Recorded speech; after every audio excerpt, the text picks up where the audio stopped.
Hyundai has used the Consumer Electronics Show to introduce its all-new fuel cell vehicle, which is called the Nexo.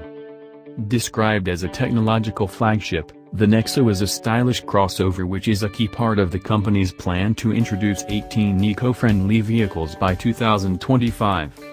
The Nexo will go on sale in selected markets later this year, and the model will be offered with an assortment of new driver assistance technologies, including a blind spot view monitor that uses wide-angle surround view cameras on each side of the vehicle to show areas that cannot be seen by a traditional rear-view mirror.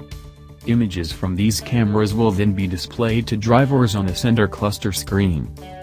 The Nexo will also become the first Hyundai model to offer lane-following assist. The company says the system automatically adjusts the crossover's steering to help keep the Nexo centered in its lane of travel. Another notable feature is the highway driving assist function, which uses sensors and map data to automatically adjust the Nexo's speed. If that wasn't impressive enough, the crossover also features a remote smart parking assist function which enables owners to remotely park or retrieve their vehicle.